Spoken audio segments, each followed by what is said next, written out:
तो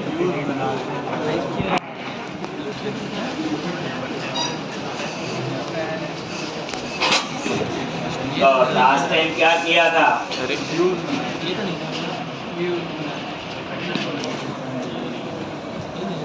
आपका विभाग है क्या सर भूल गया मैं।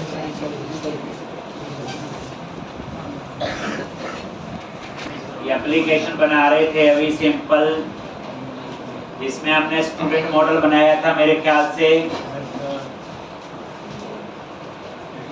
यही है। तो इस वीक का टारगेट है, ये एप्लीकेशन तो कंप्लीट होगी। एक और एप्लीकेशन भी होनी चाहिए जिसमें हम लोग मल्टीपल टेबल्स यूज करें। प्रोजेक्ट में एक टेबल थोड़ी यूज होता, एक से ज्यादा ही यूज होता। तो यहाँ पे पहले बेसिक फ्लो, बस इसमें आप नया क्या सीख रहे हो कि व्यू का कोड हम खुद ठीक। लास्ट टाइम हम कहाँ पे थे?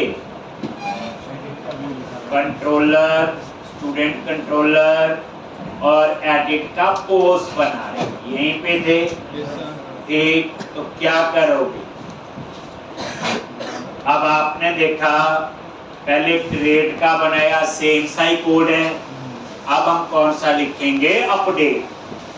तो अब आपको एक्शन रिजल्ट की कहानी पता चल गई, वह डाटा टाइप की कहानी इंप्रूव हो गई आपकी।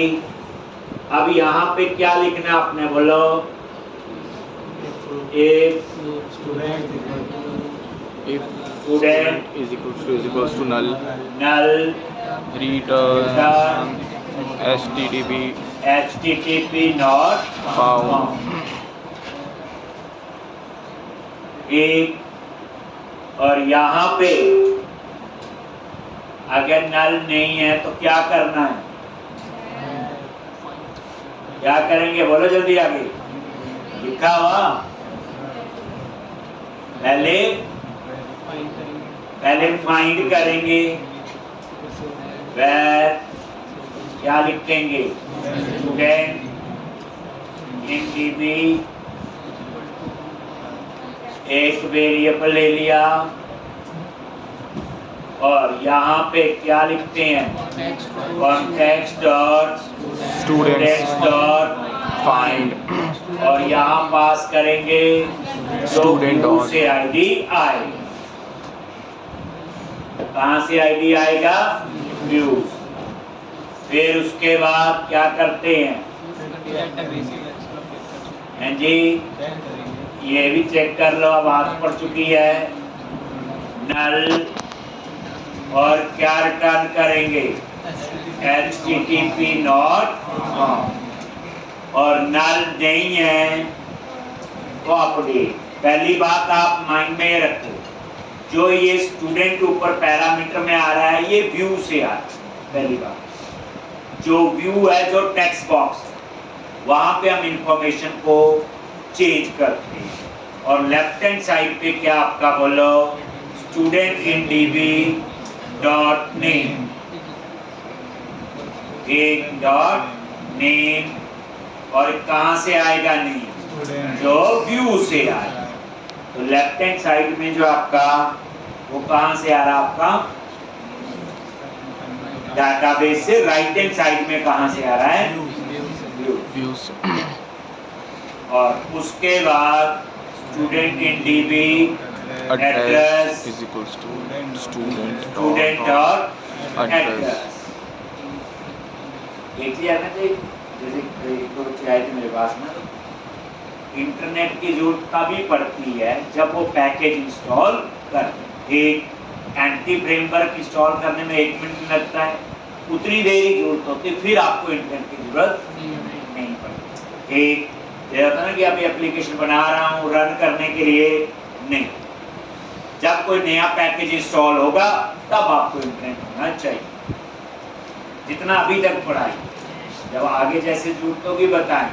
एज और यहाँ पे स्टूडेंट डॉट एज, और यहाँ पे एज के बाद क्या था?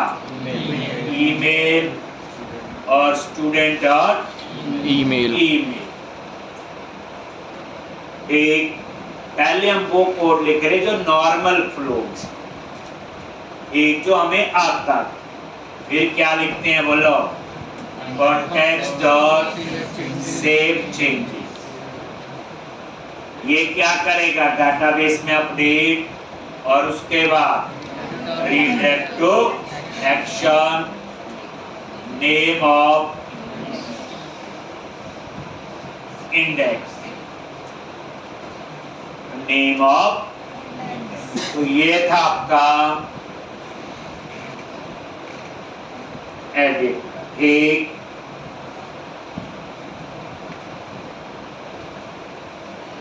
अब यहाँ ब्रेक पॉइंट लगा लो कि देखो पहले मैं वही फ्लो करवा रहा हूं जो हमें आता, तो नहीं आता वो तो करना है अभी।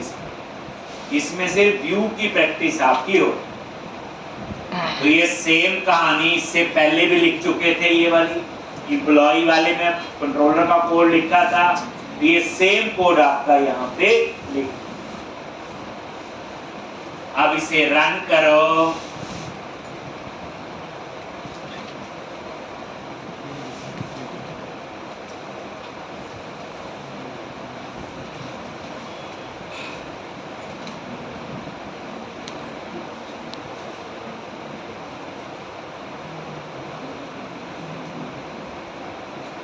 और यहाँ पे देखो स्टूडेंट्स पे क्लिक किया और एडिट, न्यू तो हो गया था, एडिट पे क्लिक किया देखो, और यहाँ पे एक ये चेंज कर दिया रमन, और अपडेट पे क्लिक करो आगे यहाँ पे, और ये देखो यहाँ पे डिटेल ठीक आ रही सारी। यहाँ पे जो डिटेल है ये देखो, डिटेल पे नजर जो आईडी आ रहा है, यस, नेम अपडेट हुआ, रमन राणा की जगह रमन कर दिया। बाकी डिटेल कहाँ से आ रही है, व्यू से आ रही है। ये कहानी देखनी पूरी, कैसे डाटा आ रहा है। F10 नल भी नहीं है, ये फाइंड करेगा, ये डाटाबेस से आएगा, और उसके बाद यहाँ पे वो वैल्यू रिप्लेस करेगा, नेम, एड्रेस, एज और ईमेल। अगर चेंज है तो चेंज करेगा, नहीं तो सेम ही रहने देगा। उसके बाद सेव चेंजेस और यहाँ रीडायरेक्ट टू एक्शन, ये हो गया अपडेट। रमन क्लियर है जी। तो ये तो हमें आता था। अब डिटेल और डिलीट उस पे हम बाद में करते हैं, पहले कुछ और वैलिडेशंस पे हम काम करें। तो सिंपल डिस्प्ले हो गया, सेव हो गया और अपडेट देख लिया एक और सारा बच्चे। लो, तो अब आपके लिए थोड़ी नई कहानी क्या, ये सारा क्लोज, पहले प्रॉब्लम फिर सॉल्यूशन, याद रखना है। सीधा सॉल्यूशन जो है वैलिडेशन लगाना बताओ। पहले रिक्वायरमेंट क्या है, रन किया, ध्यान से पहले रिक्वायरमेंट एनालिसिस होना चाहिए। देखो स्टूडेंट्स पे क्लिक किया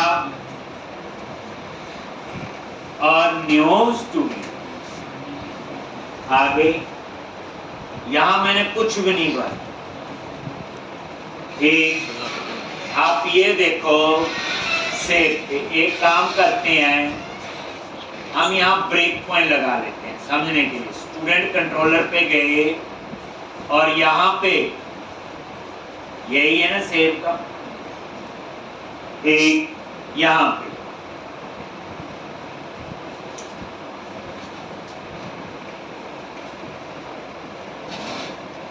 क्लिक किया,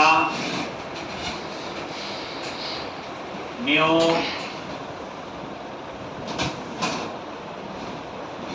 और ये सेव आगे यहाँ पे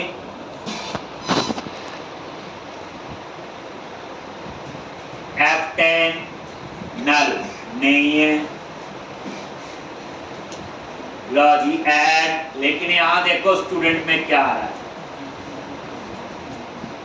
आईडी 0 आ रहा है, ठीक है आईडी हमने पास नहीं किया। एक नेम में नल आ रहा है, एड्रेस में भी नल आ रहा है, ईमेल में भी नल आ रहा है और एज में 0 आ रहा है।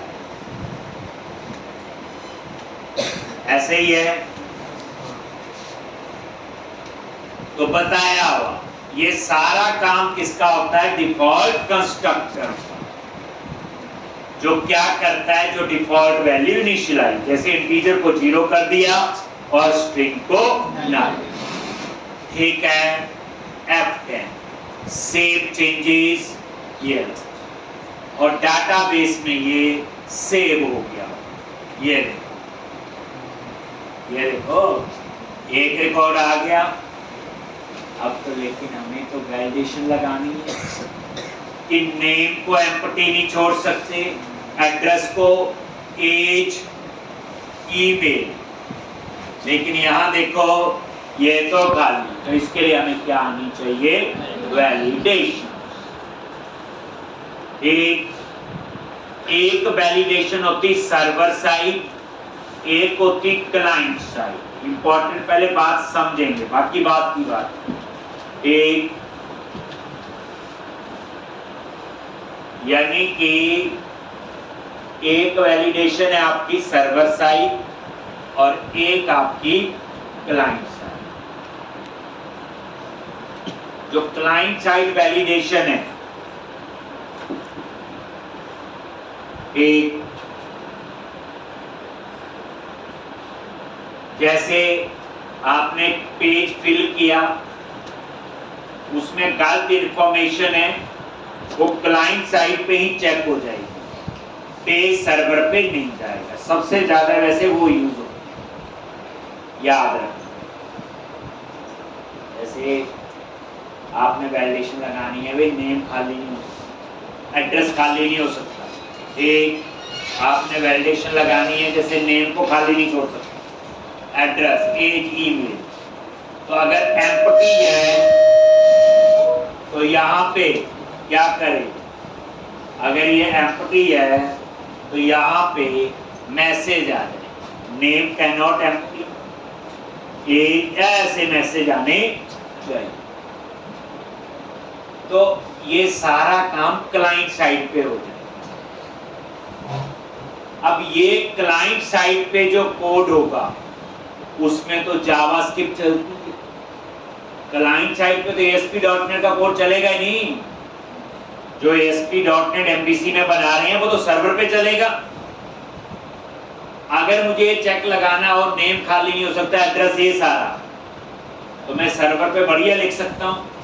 जैसे मैं आपको बताऊं, यही है ना सेव का कोड, यहाँ पे मैं यहाँ चेक नहीं कर सकता ऐसे,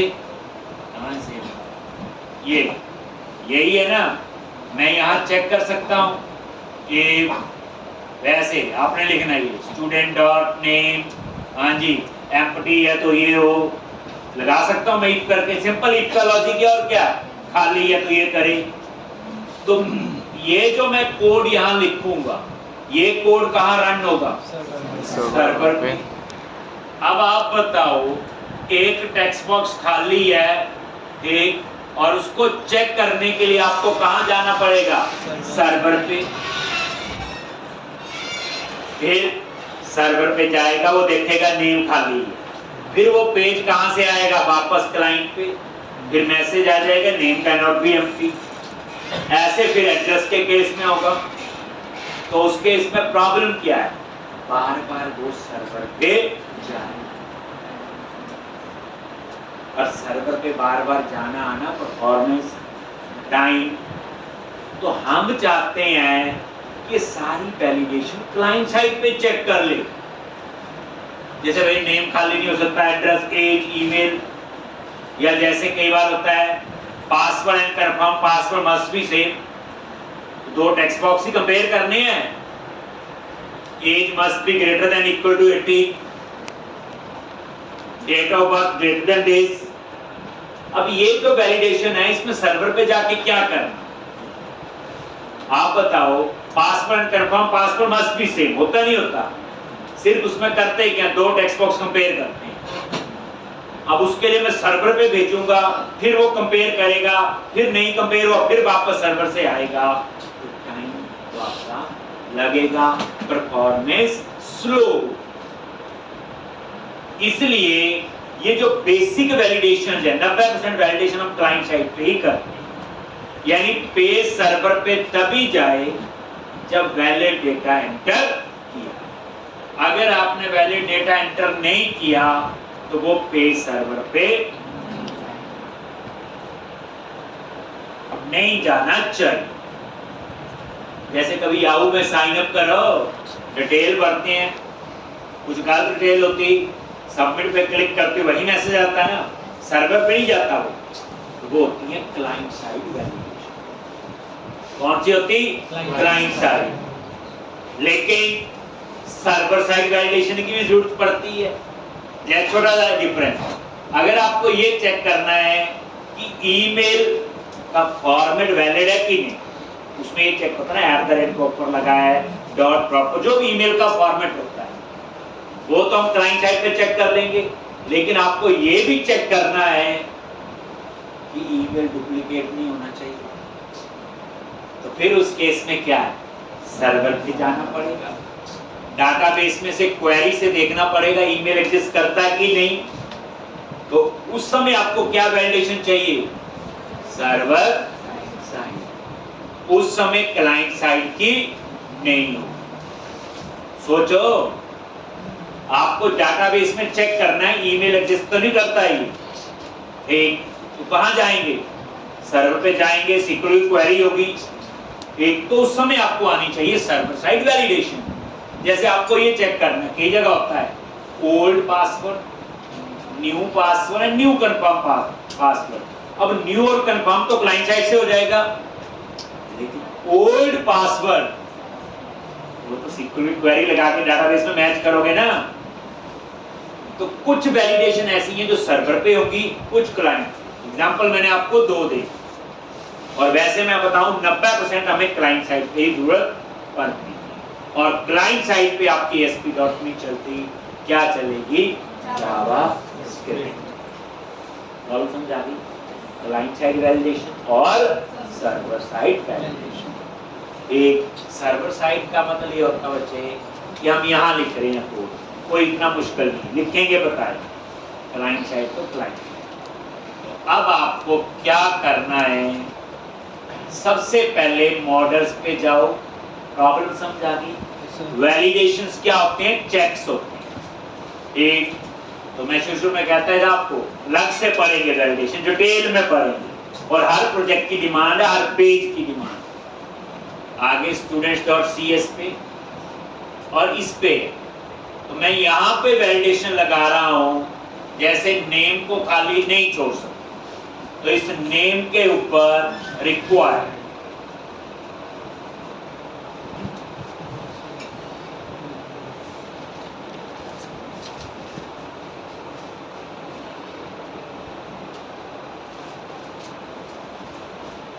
एक, और यहां पे ये देखो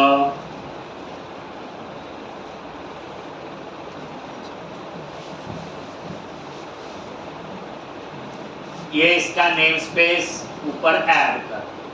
क्या था नेम स्पेस, याद रखना, system dot component model dot data annotation. कोई पूछे वैलिडेशन के लिए कौन सा नेम स्पेस होता है, system dot component model dot data annotation. तो नीचे क्या किया मैंने, रिक्वायर, ये इसमें रिक्वायर का मतलब क्या है, इसको खाली नहीं छोड़। ऐसे ही से ऊपर लगाना है, जैसे एड्रेस को भी खाली नहीं छोड़ सकते, तो ऐसे यार एक, ऐसे ही एज,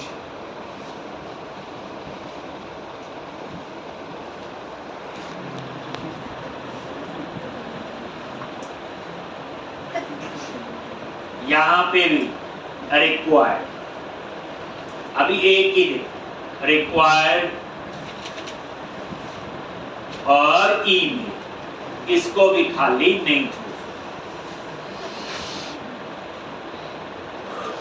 एक रिक्वायर्ड का मतलब क्या होता?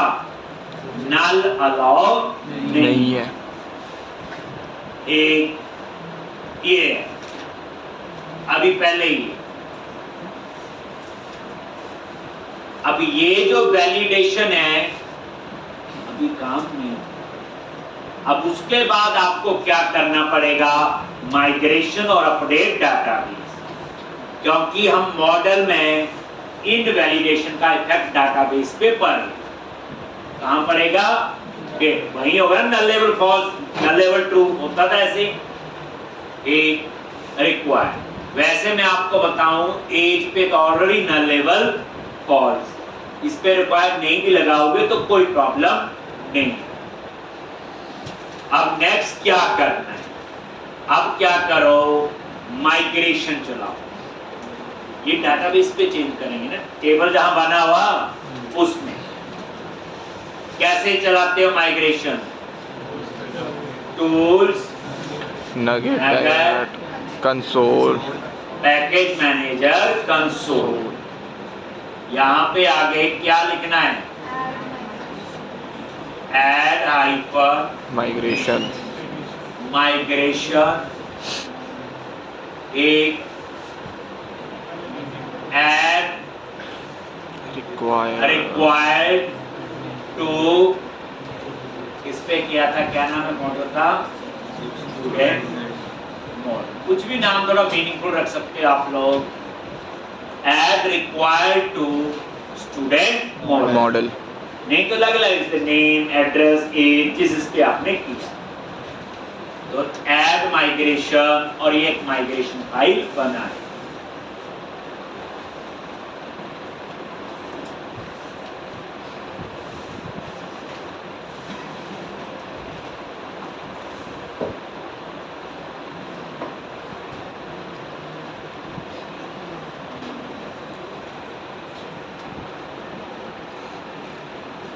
और यहां पे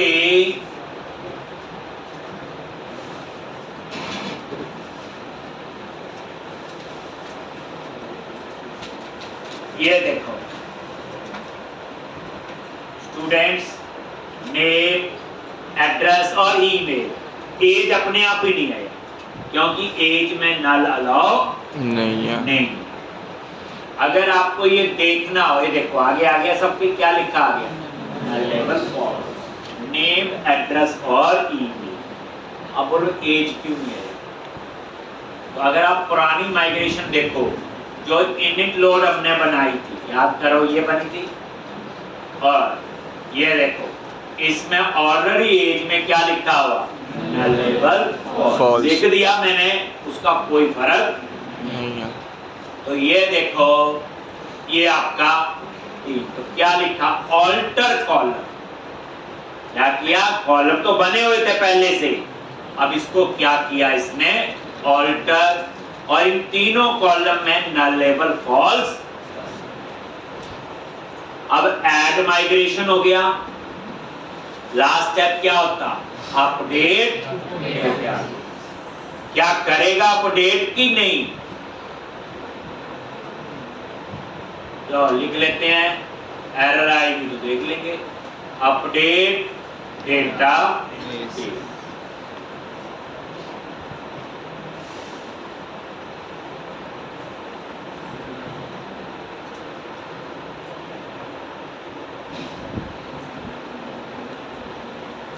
इसने एरर दे दी। एरर किस वजह से दी? क्योंकि उस टेबल में ऑलरेडी नल डाल दिया है। याद है? एक रिकॉर्ड में नल आया नहीं था, पहले उसको डिलीट करोगे फिर ये कमांड चलाओगे। अब ये चीजें बुक में नहीं लिखी होती, ये एरर वही आया है। आप, मैं कह रहा हूं, देखो क्या नाम है, सर्वर एक्सप्लोरर पे गए, ध्यान से अपना डेटाबेस टेबल वैलिडेशन सीख रहे हैं क्लाइंट साइड पहले। अब 2 दिन आज और कल का काम आ रहा वैलिडेशन पे चलेगा।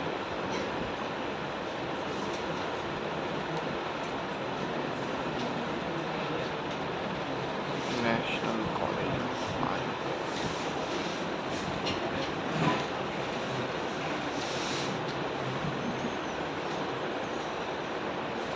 और यहाँ स्टूडेंट्स पे राइट क्लिक किया और शो टेबल डेटा।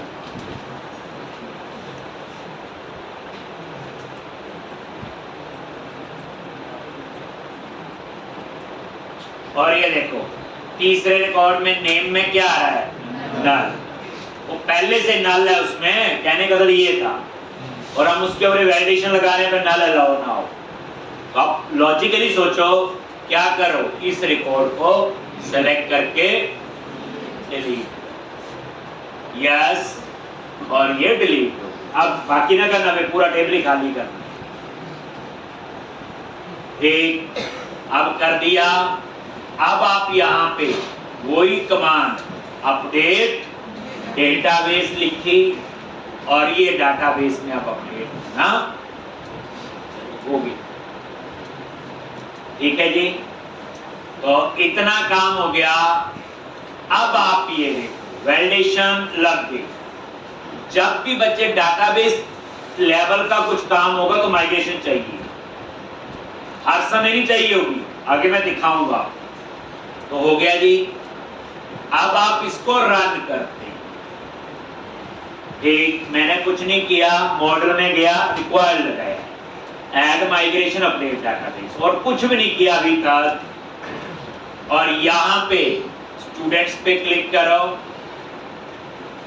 और न्यू स्टूडेंट, अब ये खाली है, सेव पे क्लिक किया। अब देखो आ गया सर्वर पे। इसका मतलब अभी क्लाइंट साइड वैलिडेशन ने काम करना शुरू नहीं तो यहाँ आता ही ना। ये कोड सर्वर का है, ये MVC है, ASP.NET है। ASP.NEट की एप्लीकेशन हमारे घर में रन नहीं होती। F10 नहीं है नल। ये देखो ऐड, और इसने यहाँ पे मुझे एरर दे दी, यानी इसने अपना काम तो कर दिया कि डाटाबेस में नल नहीं जाने दे रहा है। ये देखो एरर नहीं आ गई, ये वैलिडेशन की एरर है। लेकिन सामने वाले को तो एरर थोड़ी दिखानी है, ये तो लग रहा है कोड में एरर है। अब मैं चाहता हूं ये सर्वर पे ना जाए, कहानी खत्म। तो उसके लिए अब आपको क्या करना है, वैलिडेशन ने काम करना शुरू कर दिया, क्योंकि मैंने क्या किया, डाटाबेस लेवल पे ही नल लेवल फॉल्स कर। तो अब क्या करोगे, तो अब आप क्रिएट वाले व्यू पे आ जाओ। यहाँ एक वैलिडेशन के लिए इन्होंने जावास्क्रिप्ट का एक बंडल बना हुआ जिसको मैं यूज कर दिखाता हूं। बंडल्स कहाँ बने हैं सारे, ऐप स्टार्ट में बंडल कॉन्फ़िग पे गए। अब एक तो यूज करते थे थोड़ा थोड़ा खेलने के लिए, ये लो, और अब इसमें कई बंडल हैं। उनमें से ये वाला नाम है, आपको पता चल रहा है, jQuery वैलिडेशन। हमें ये बंडल यूज कर, और इस बंडल में है क्या, नीचे क्या लिखा रहा है, स्क्रिप्ट्स फोल्डर के अंदर ये कुछ फाइल्स हैं जिसका नाम क्या होगा, jQuery.validate स्टार। स्टार का मतलब आगे कुछ भी, स्टार का मतलब यही है ना, आगे का नाम यही होगा, jQuery.validate। लास्ट में आपका स्टार का मतलब कुछ भी हो, 1 2 3 कुछ भी नाम हो। तो हम देख लेते हैं स्क्रिप्ट फोल्डर में जाके। ये देखो स्क्रिप्ट फोल्डर पे गए, और यहाँ पे ये देखो jQuery validate एक नाम है, कुछ आगे लिखा हुआ jQuery validate दूसरा, jQuery validate तीसरा, चौथा, पांचवा। यानी इस बंडल में 5 फाइल है। कितनी फाइल है? 5। नाम देख लो ना, jQuery डॉट वैलिडेट, जिसका भी नाम यहाँ jQuery डॉट वैलिडेट है, आगे रेस्ट कुछ भी लिखा है स्टार का मतलब ये है, वो इस बंडल में ऐड होगी। इसका मतलब है कि सारा वैलिडेशन का काम जहां इन्होंने इसके अंदर लिखा हो वो छोड़ो, जब अपनी वैलिडेशन बनाएंगे तब हम देखेंगे। ठीक, तो ये इस बंडल में एक नहीं, ये जो 4-5 फाइल है जिसके नाम का jQuery डॉट वैलिडेट है वो आपका यहाँ पे आ गया।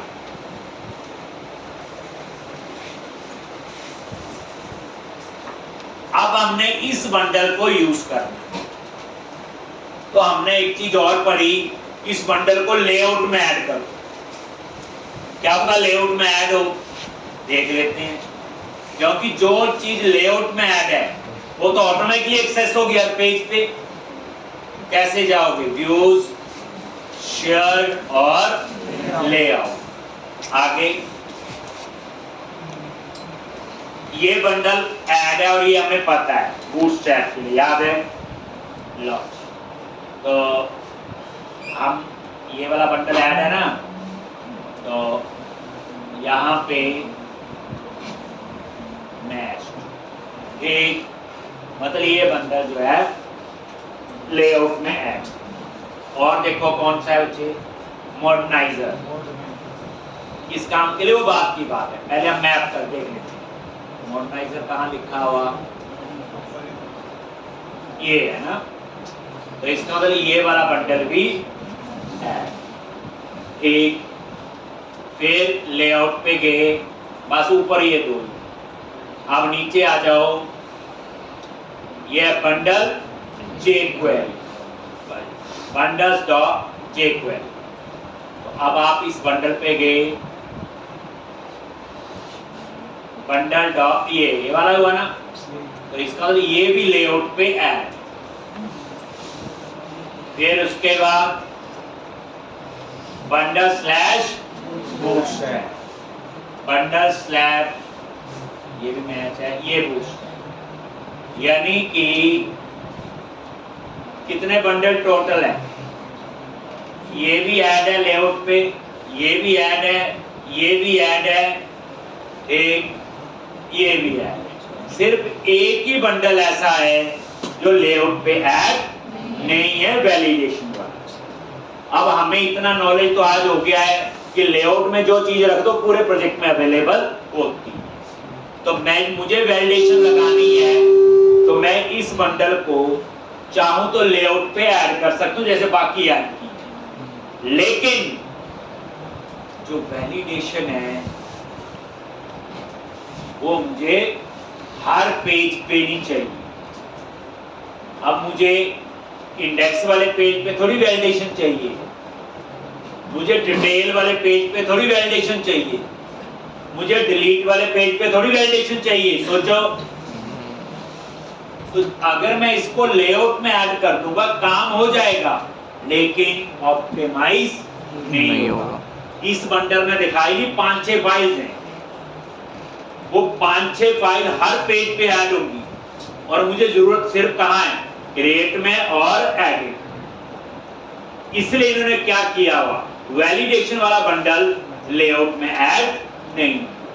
आप बोलोगे हम इसको लेआउट में ऐड कर देते हैं जैसे ये किए हैं, तो ये हो जाएगा, काम भी करेगा, लेकिन जहां नहीं जरूरत होगी वहां भी ये वैलिडेशन वाला बंडल अपनी फाइल ऐड करेगा। पेज अभी होगा 5 फाइल हैं, तो इसलिए वैलिडेशन वाला बंडल हम वहीं ऐड करेंगे जहां जरूरत हो। इस प्रोजेक्ट में 2 जगह जरूरत होगी, एक सेव में और एक अपडेट में, बाकी मुझे जरूरत नहीं, तो मैं इसको वहां ऐड कर। एक कहानी तो ये, दूसरी कहानी याद रखना, जो CSS है, बूटस्ट्रैप है, उसको हम ऊपर रखते हैं और JS जो है उसको कहाँ रखना होता है, नीचे। ये एक गाइडलाइन टाइप है, ना भी मानो तो भी चल जाता है, ऐसा कुछ नहीं है। देखो पता नहीं गूगल की गाइडलाइन है। तो अब मैंने जो बंडल है जावास्क्रिप्ट का वैलिडेशन वाला, वो बिल्कुल लास्ट में ऐड कर, तो उसके लिए इन्होंने क्या किया हुआ, एक रेंडर सेक्शन बनाया हुआ लेआउट, ये रेंडर सेक्शन क्या है? एक ब्लॉक है, या ये ब्लॉक है। मैं चाहता हूं इस जगह पे मेरी जावास्क्रिप्ट वाली फाइल लोड, जो किसकी है? वैलिडेशन। मतलब ये कहने का CSS ऊपर और JS नीचे। ये आपके स्क्रिप्ट डॉट रेंडर ही है, ये दोनों JS ही है। लेकिन मेरा तो एक और बंडल है, अगर मैं उस बंडल को यहाँ ऐड कर दूंगा जैसे इन्होंने किए हैं, चल जाएगा, लेकिन हर पेज पे लोड होगा जहां जरूरत नहीं है। तो मैं तो उसी पे चाहता हूं, लेकिन अब वो लेआउट में आके उसको कहां मर्ज करेगा? एट द एंड ऑफ जब पेज व्यू बनेगा उसमें लेआउट भी होगा और मेरा व्यू भी होगा रेंडर बॉडी में, पता है आपको। तो आपके लिए बच्चे ये क्या चीज है? रेंडर सेक्शन में एक जगह है जहां हम चाहते हैं जावास्क्रिप्ट का सारा कोड ऐड हो उस पेज। तो इन्होंने बिल्कुल लास्ट में एक सेक्शन बनाया हुआ और उस सेक्शन का नाम है स्क्रिप्ट। अब इसको देखो मैं कैसे, यहां आगे क्रिएट वाले पेज पे और इसके लास्ट कौन सा पेज है? ये क्रिएट, और यहां पे लिखो सेक्शन, और ये आपका आगे।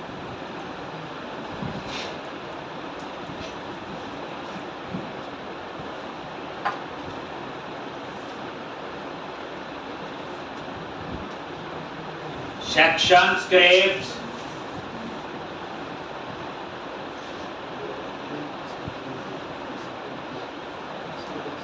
एक सेक्शन स्क्रिप्ट्स, और ये जो स्क्रिप्ट्स है ऐसे नहीं भी कुछ भी लिख दो, ये बड़ा नाम है जो भी। तो ये क्या करेगा? कल को जब उस बंडल को लोड करेगा उसकी जावास्क्रिप्ट लास्ट में ऐड करेगा, बस ये। अगर मैं ये नहीं बनाऊंगा तो पेज में वो कहीं भी ऐड कर सकता।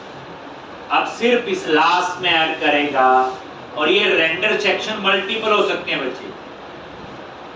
मान लो एक का नाम स्क्रिप्ट रख दिया, एक का स्क्रिप्ट 1, एक का स्क्रिप्ट 2, एक का स्क्रिप्ट 3,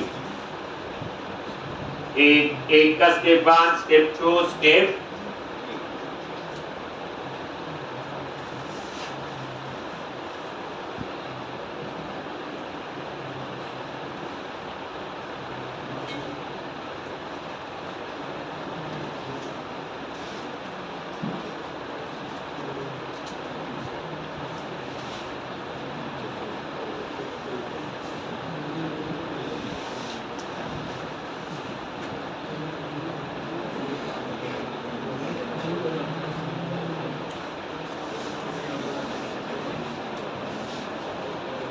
एक और इस तरह से, बट अभी मुझे एक की जरूरत है इसलिए मैं ये हटा।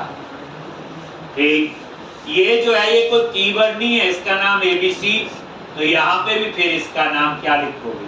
ABC, बस यहाँ।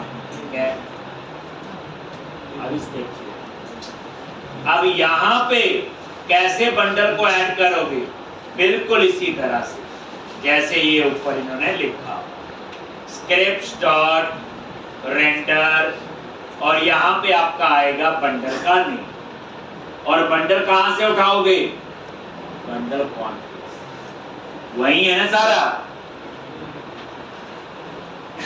स्क्रिप्ट डॉट रेंडर, और ये देखो ये वाला बंडल है, और इसका नाम क्या है? एक, तो यहाँ पे ये है बंडल स्लैश।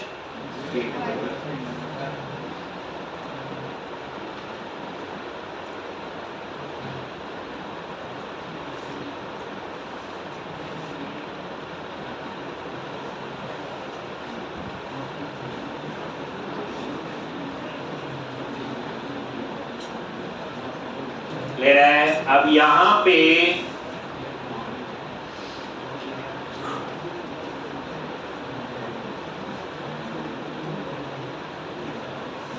कॉपी किया और यहाँ पे से पेस्ट।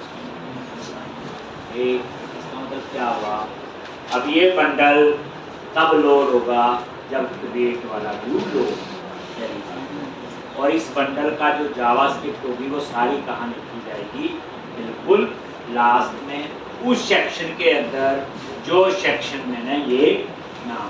तो रेंडर सेक्शन में ऐसा कुछ नहीं है कि जगह है, ये होता है ना मार्क कर दी जगह, तो उस जगह पे जावास्क्रिप्ट लोड होनी चाहिए। तो ये। अब आपके वैलिडेशन के मैसेज आने शुरू हो जाएंगे। ये वाला बंडल सिर्फ इसी पर पेज पे अलाउ है, बाकी किसी पे अलाउ रन करो इसको।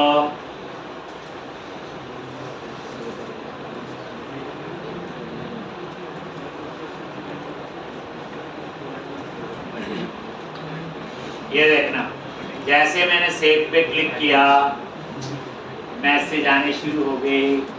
ये जावास्क्रिप्ट का जो बंडल ऐड, देख लो आगे message, the name field is required, address field is required, age is required, और ये किस वजह से आई, उस जावास्क्रिप्ट के बंडल। वैलिडेशन ने तो काम कर दिया और अब सर्वर पे नहीं गया। ये देखो मैंने ब्रेक पॉइंट लगाया और ये देखो अभी ब्रेक पॉइंट लगा है, तो ये सर्वर पे गया नहीं। यही तो हम चाहते हैं कि सर्वर पे तभी जाए जब वैलिड डेटा एंटर। ठीक, तो इस तरह से ये आपकी वैलिडेशन। ये देखो अगर ठीक डेटा डालते हो आप लोग कुछ भी, तो ये जाए, ये देखो नेम, एड्रेस और ये एज, क्लिक करो, सेव पे क्लिक किया, हो गया। एक डेटा डाला है जाएगा और ये पूरा काम करेगा। ये देखो हो गया, तो ये हो। अगर वैलिड डेटा नहीं डालते तो अब मैं चाहता हूं एक तो मैं चाहता हूं यहाँ पे ये मैसेज कस्टमाइज करने, name can not be empty, और यहां वैलिडेशन लगानी है कि ईमेल जो है उसका फॉर्मेट वैलिड होना चाहिए। वैलिडेशन लगानी है एज बिटवीन 18 to 25। ठीक, तो क्या करोगे, अब इसको थोड़ा सा और अगेन मॉडल पे जाओ, स्टूडेंट मॉडल पे गए और यहाँ सबसे पहले मैसेज, तो यहाँ पे आ जाता है, ब्रैकेट लगाओ और ये एरर मैसेज जो आप देना चाहते हैं। एक मैंने इसका मैसेज दे दिया नेम एम्प्टी, कुछ भी, name can not be empty, मर्जी का मैसेज। अब ये मैसेज आना शुरू हो जाए। एक एड्रेस में नहीं दिया तो वो ही आएगा, एड्रेस फील्ड रिक्वायर्ड। अब एज के ऊपर रेंज, क्या लगाना आपने, रेंज,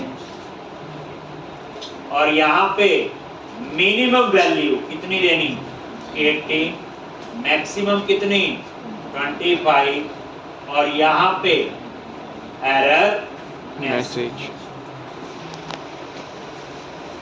ये दो। और क्या लिखोगे, age between 18 to 20, sorry 18 to, जैसे ऊपर वैलिडेशन लगाई है 25।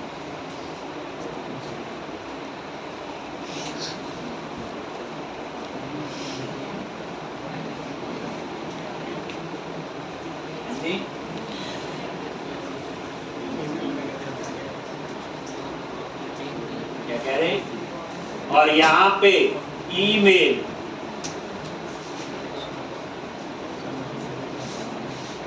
ये ईमेल एड्रेस ये चेक करेगा ईमेल का फॉर्मेट वैलिड है कि नहीं। ये नहीं चेक करेगा ईमेल एग्जिस्ट करता कि नहीं, ये सिर्फ ईमेल का होता ना फॉर्मेट @ लगा कि नहीं। अब इन वैलिडेशन के लिए आपको माइग्रेशन की जरूरत नहीं, इसमें डाटाबेस लेवल पे कुछ भी चेंज नहीं है।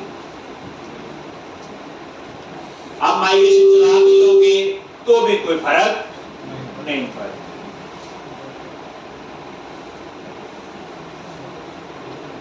रिक्वायर्ड में फर्क पड़ता है क्योंकि डाटाबेस में जाके करता है नल लेवल फॉल्स, तो इसलिए रिक्वायर के केस में आपको माइग्रेशन चलानी पड़ेगी।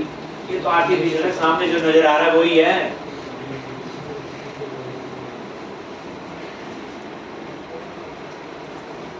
आप देखो रन करके, यहां पे रन किया,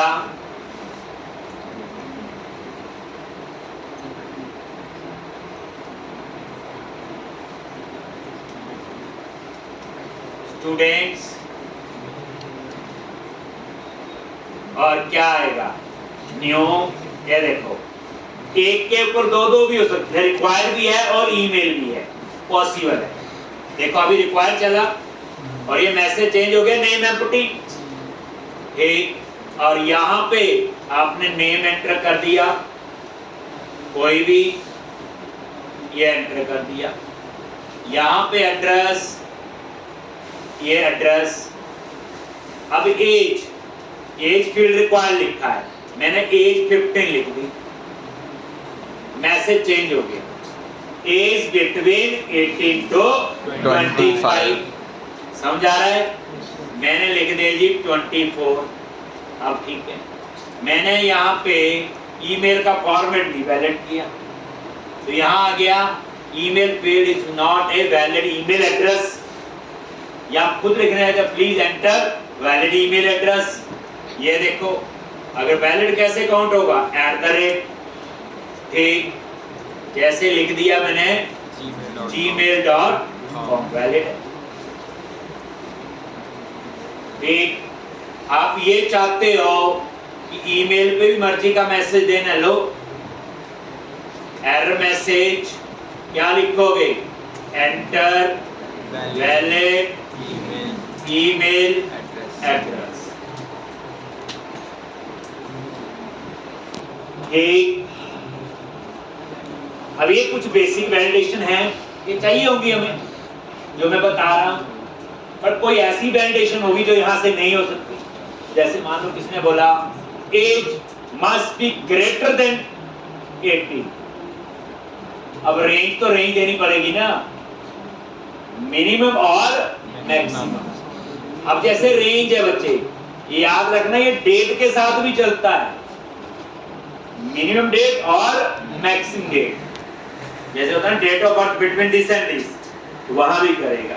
लेकिन अगर आपको ये चाहिए age must be greater than equal to 18, बस वो 25 भी हो सकती है, 30 भी, 40 भी, तो उस केस में रेंज वैलिडेटर काम नहीं करेगा। फिर उसके लिए हमें आनी चाहिए कस्टम वैलिडेशन, अपनी बनानी आनी चाहिए।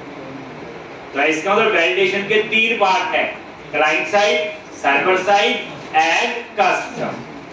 तो पहले हम क्लाइंट साइड को देख रहे हैं, ठीक, तो अब इन्होंने अपना काम करना शुरू कर दिया।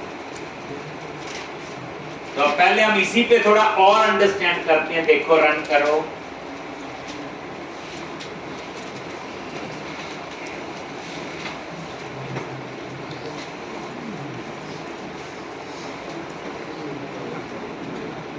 न्यू खाली है, ये देखो आ गया, एक और ये देखो यहाँ पे कुछ भी नेम दे दिया, वैलिडेशन अब पता ही है चल ही रही है, और यहाँ पे ये देखो सेव आ रहा है, ठीक, और अंडरस्टूड है ये सेव तो कर दिया जी। अब मान लो जावास्क्रिप्ट डिसेबल्ड है, पंगा पड़ गया, कितनी मेन से हमने किया, ब्राउजर है, आपका ब्राउजर है, मैं क्या कर सकता हूँ, मेरा ब्राउजर है, ब्राउजर में हम जावास्क्रिप्ट इनेबल डिसेबल कर सकते हैं, और कई बार हम नहीं करते, अपने आप ही हो जाती, कई बार मैसेज आता है कुकी जावास्क्रिप्ट हार्मफुल है, ये है, वो इतनी बड़ी अंग्रेजी लिखी होती है, मौके कर देते। वो क्या करता है, वो डिसेबल कर देता है, हमें पता भी नहीं होता। तो मान लो आपकी जावास्क्रिप्ट ब्राउजर में डिसेबल है, तो ये वैलिडेशन काम करना बंद कर देगा। चेक करें, लो अभी तो ठीक है, देखो खाली नहीं जाने दे रहा सर्वर, नहीं जाने दे रहा ना। अब मैं जावा, क्योंकि जो मैंने ऐड किया बंडल वो तो जावास्क्रिप्ट का है, ध्यान से। अब जावास्क्रिप्ट को डिसेबल कैसे करना है, यहाँ पे राइट क्लिक करो ब्राउजर पे कहीं पे भी, और यहाँ पे एक ऑप्शन होगी इंस्पेक्ट, क्या लिखा होगा, इंस्पेक्ट। एक क्लिक किया,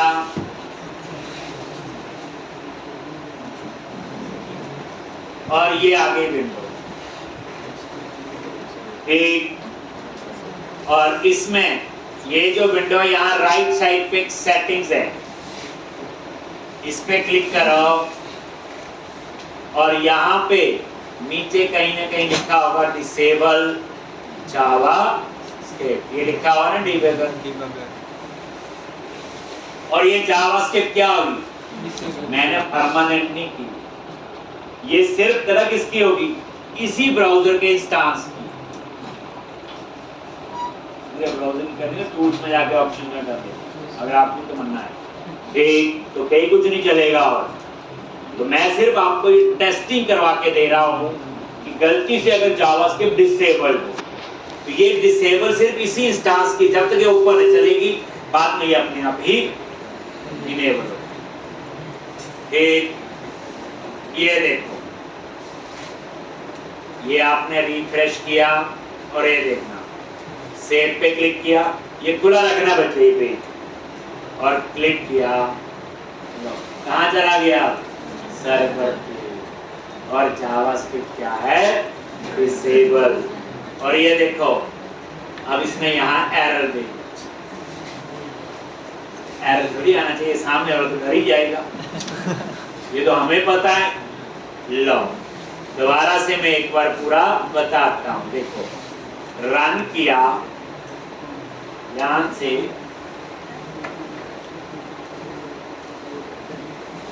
स्टूडेंट्स पे क्लिक किया,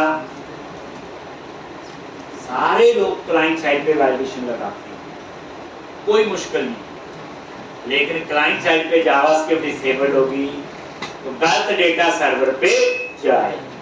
ये देखो अब नहीं जा रहा है, देखो अब डिसेबल नहीं है जावास्क्रिप्ट।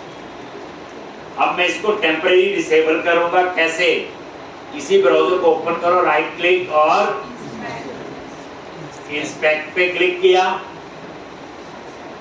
और ये सेटिंग्स आ रहा है, ये राइट कॉर्नर पे होगा, इसकी सेटिंग्स लिखा हुआ, और यहाँ पे ढूंढी लोगे, यहाँ पे डिसेबल जावास्क्रिप्ट,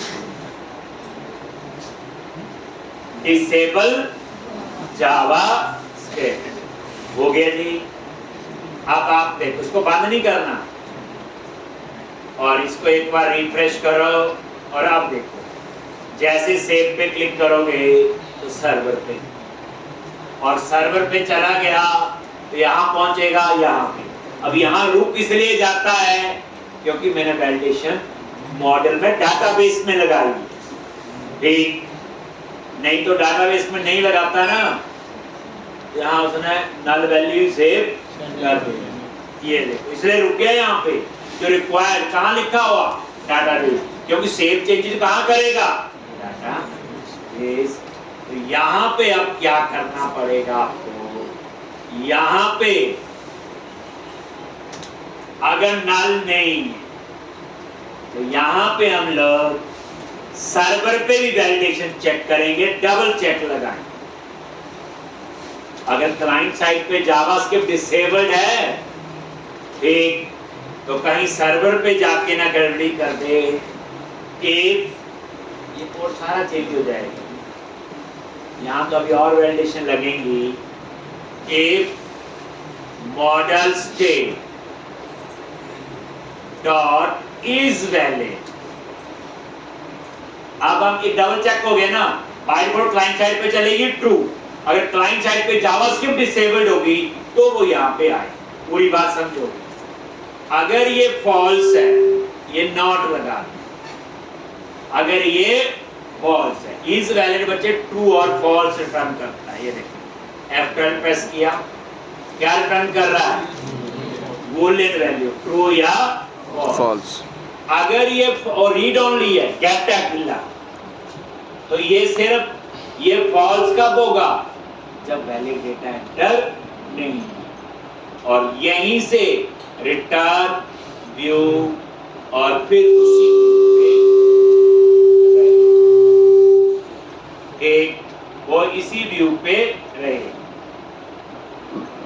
क्लियर है? मतलब कहने का ये है, फिर वो नीचे नहीं जाए।